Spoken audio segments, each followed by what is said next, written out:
Okay, thank you very much for inviting us. My name is Hamish, and this is Elodie who's helping me tonight.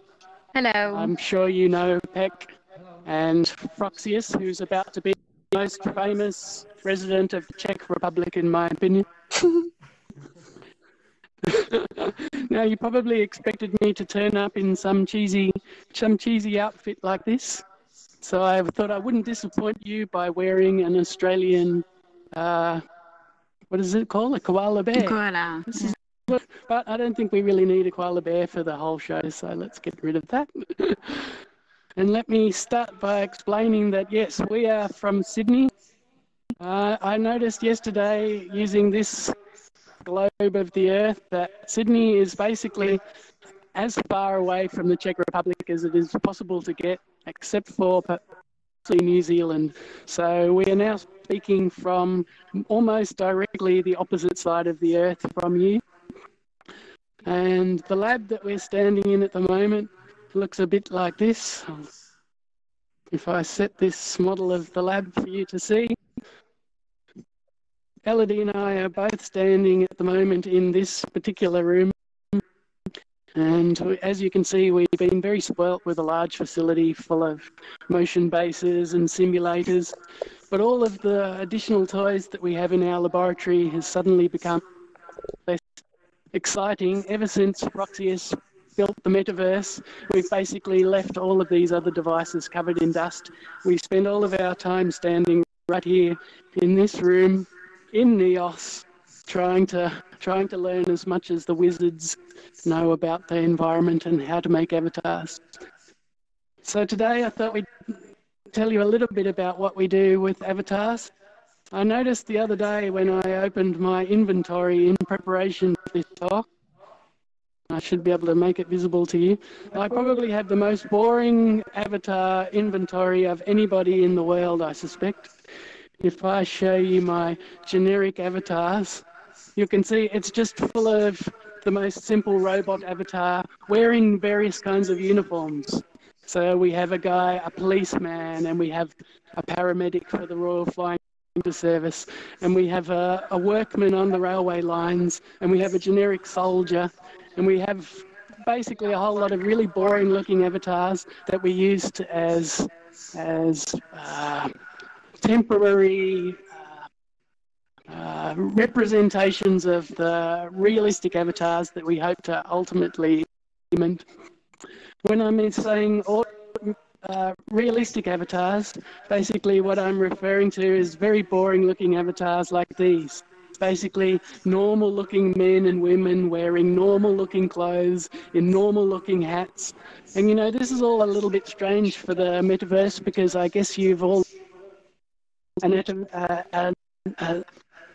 you can do anything you want with an avatar. You can have a crazy science fiction robot, or you can have a superhero from the comics, or you can have a robot from the future, or you can be a monster with giant tentacles. So most people find it a bit strange that my folders are so boring and full of normal people. There's a good reason for that. And the reason for that is that in our laboratory, we study human factors.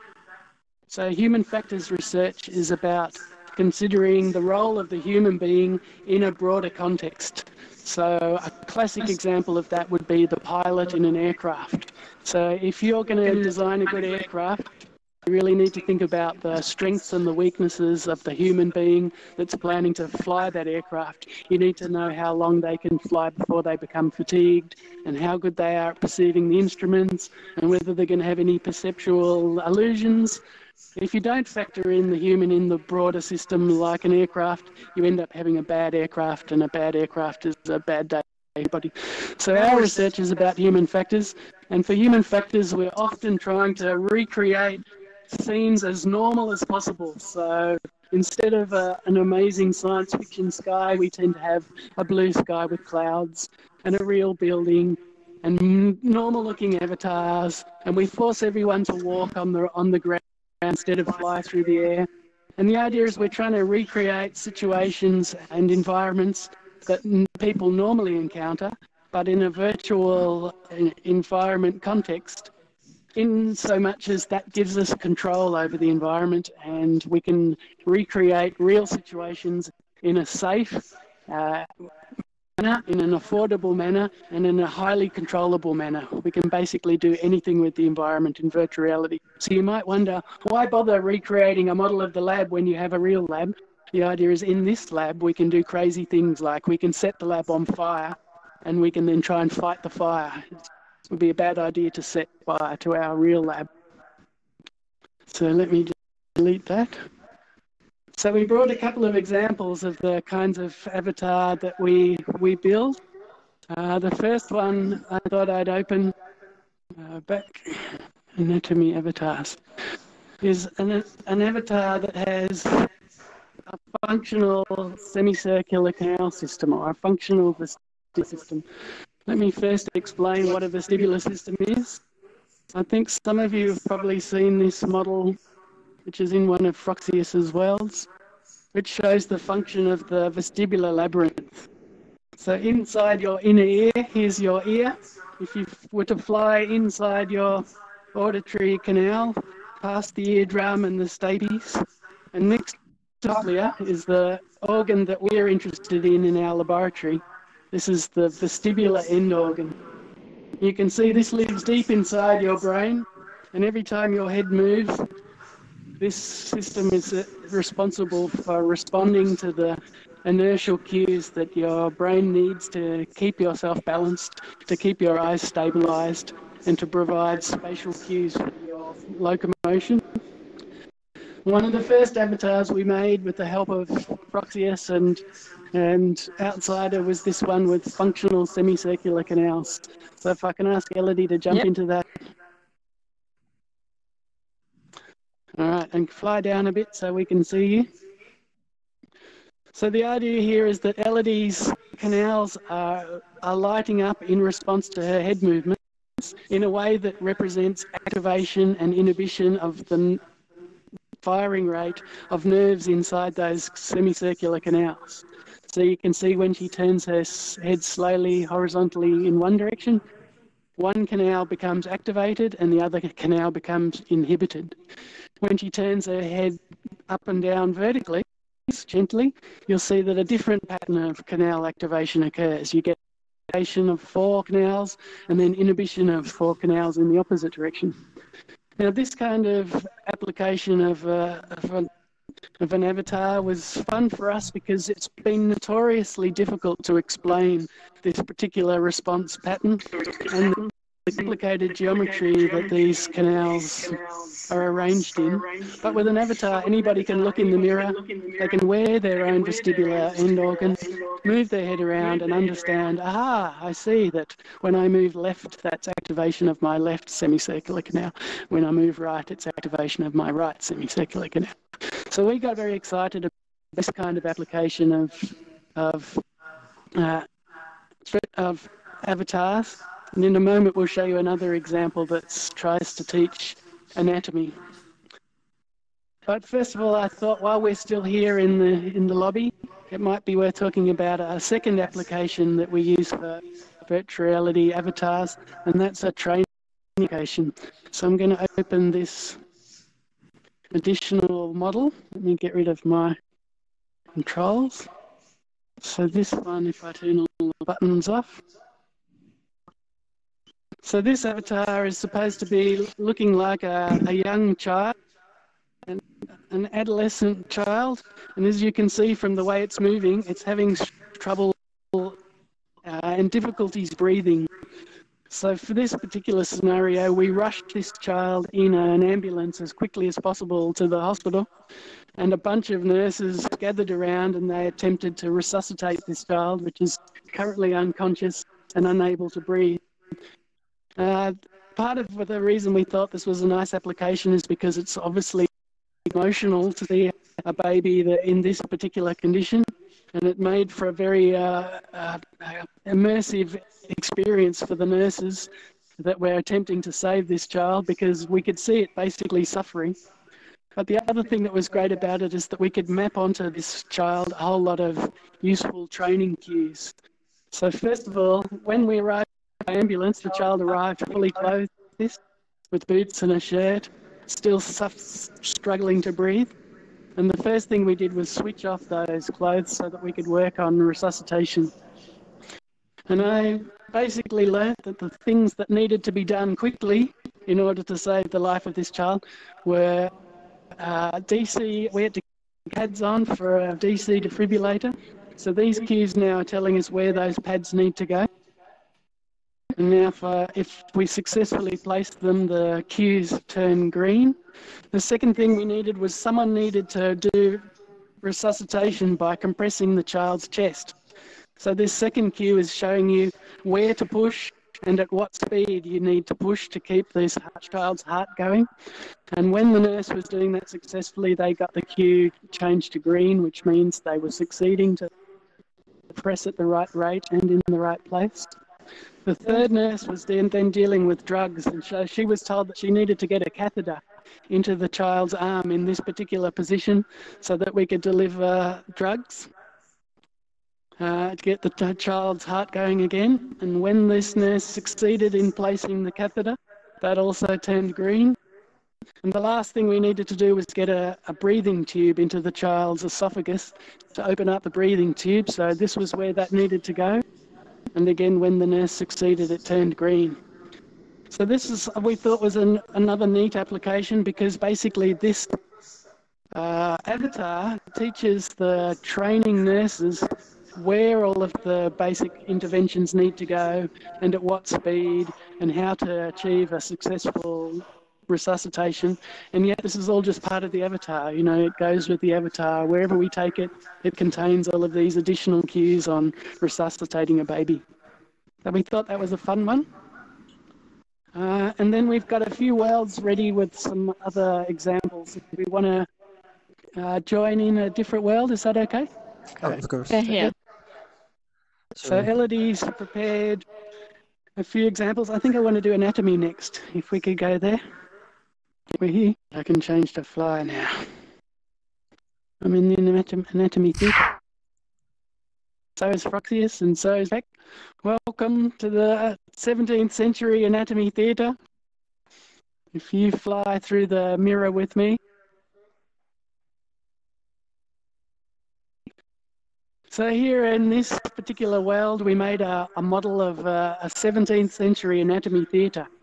And the idea with the environment was that this was the first time in history when it was legal, according to the Catholic Church at least, to experiment with human cadavers in quite this kind of way. So there was a great renaissance in science when it was first possible to start to dissect human bodies and to understand their inner workings. So for fun, we made the environment look like such an early theatre. Is Elodie going to join? When I take a step to the side, my avatar takes a step to the side, and I quickly start to buy into the fact that this is me in the mirror and that this is my own anatomy. You know, there's a lot of ways of learning anatomy. You can look in a dusty old book, or you can see a 3D reconstruction. But to actually wear your anatomy, I think, is an even more beautiful way to understand the function of your own human apparatus. And this particular example gave me a new respect, I think, for the machines in which we live and that get us from place to place. Fantastic piece of evolutionary ingenuity. So maybe at this point we would skip out of this world and go to another end. While Elodie restarts. So I'm going to go back to your hub. If you guys would like to follow me out into the lobby, which is this way.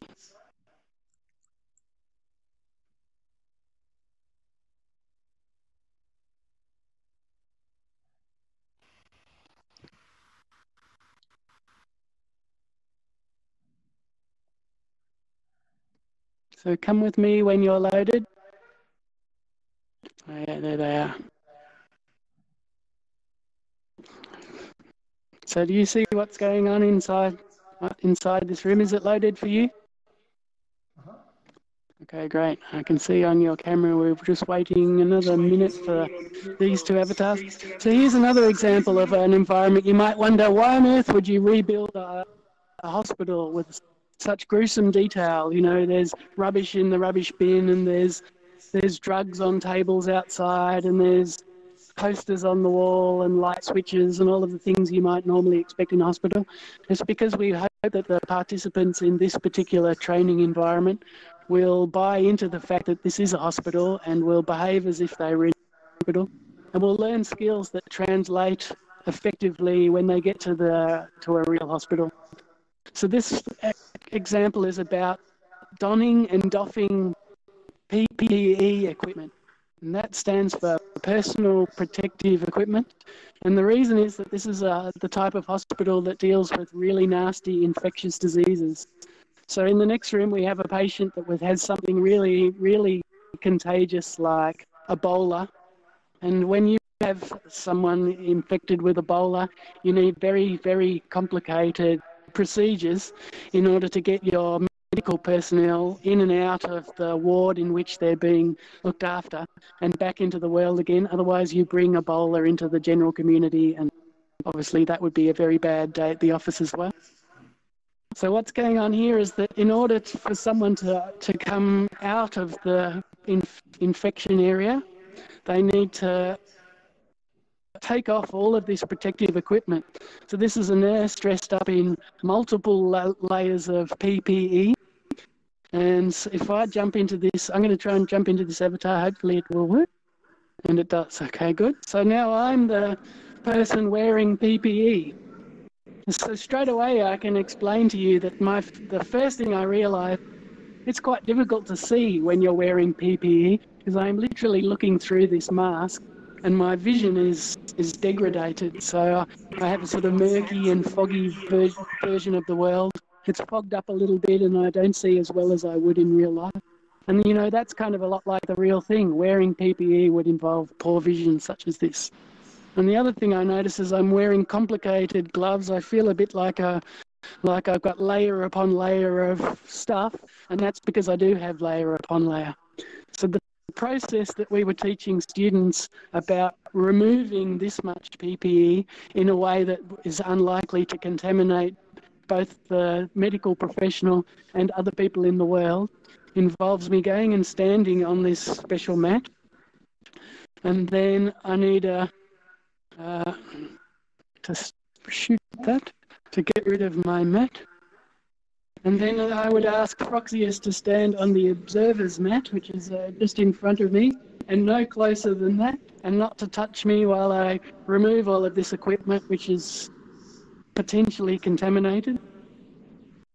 And this is where I just need to grab my little avatar. So the first thing I need to do to remove PPE equipment is take a wipe and thoroughly clean the gloves that I'm wearing, being careful to clean between the fingers, and then throw away this wipe, having cleaned the outside of my gloves and between the fingers, where Proxius's job is to check that I've been successfully cleaned between every finger. And then, having succeeded in decontaminating these gloves, I can use my control panel here to take them off. So now you'll see, now I'm wearing just inner gloves. So I've taken off my outer gloves and now I'm wearing just rubber gloves like a normal surgeon would wear. And I have to, again, use one of these very aggressive antibacterial wipes to clean my hands and between the fingers a second time. And then I can take off my face shield. So if I shoot here on my face shield, which is this one, I believe. No. Which is this one. Yes, is that my face shield? All right, so I've taken off my face shield, but I've touched my face shield with my inner rubber gloves. So at this point, I have to clean my hands again. So you can see this process goes on and on. I wash my hands between the fingers. I take off a layer, I wash my hands, I clean my fingers, I take off another layer, I wash my hands between the fingers, I take off another layer. Eventually I get down to a nurse wearing just normal clothes. So I'm taking layer upon layer upon layer. Now I'm a normal person again. I've got my shoes and my regular clothes in the hospital. It's at this point that I need to do a rotation in front of my observer, in this case it's Proxius. and he's supposed to check that I haven't forgotten anything and that I don't have any obvious contamination. And it's at that point that I've succeeded in doffing my PPE, my personal protective equipment, and I can go on with my life. And you might wonder, why do all this virtually? Why am I trying to train this? Surely I could just have all of this stuff at the hospital, and I could use these towels, and I could use rubber gloves, and I could follow the process for real. The reason why we don't want to do it for real and why an avatar suits this purpose is that the consumables for one outfit of PPE can cost about $200. And it takes students several attempts to get this process right. They make mistakes and they have to start again. So it's $1,000 worth of consumable equipment times, let's say, 30 students. That's suddenly $30,000 worth of consumable equipment, which we don't need if we use avatars. We can train until students are familiar with the procedures and then maybe test them just once using the real disposable equipment, and then everybody can be happy that they know what they're doing. So this is a second example of an application of avatars for education, research and training. I've got the third example here. Okay, so this is the third example just here. Do we have time for one more example? I think we have time. How are we for time?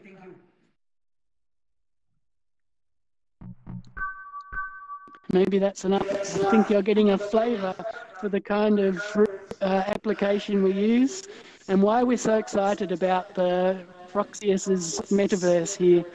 Basically, 6 months ago, we used to try and develop applications like this using Unity. A hospital with this level of fidelity and an avatar with multiple layers of PPE, a project like that might have taken us 6 months to develop. But using Froxius's amazing metaverse engine, this project took a couple of days to implement. So I don't think anybody needs to do the maths on what sort of improvement we're talking about.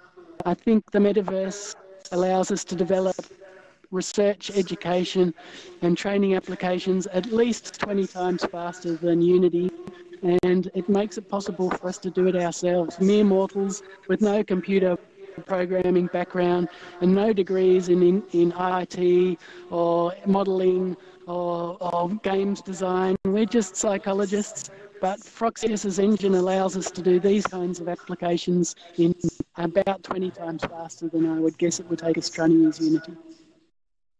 So I hope that's what you anticipated. I think it was perfect. Thank you very much for this presentation. And sorry for my accent. I'm sorry if you didn't understand a single word of my accent. We are down here in Australia speaking a funny language indeed. We're very happy to have you. Thank you, Hamish. We sent you best wishes from Prague. Thank you. And very good Easter holidays also next week. I hope very much to meet you one day. I'd very much like to meet Froxius, and I'd very much like to meet you. Thank you. We are also glad to hear you. Thank you and goodbye. Goodbye to you. Thank you. Goodbye.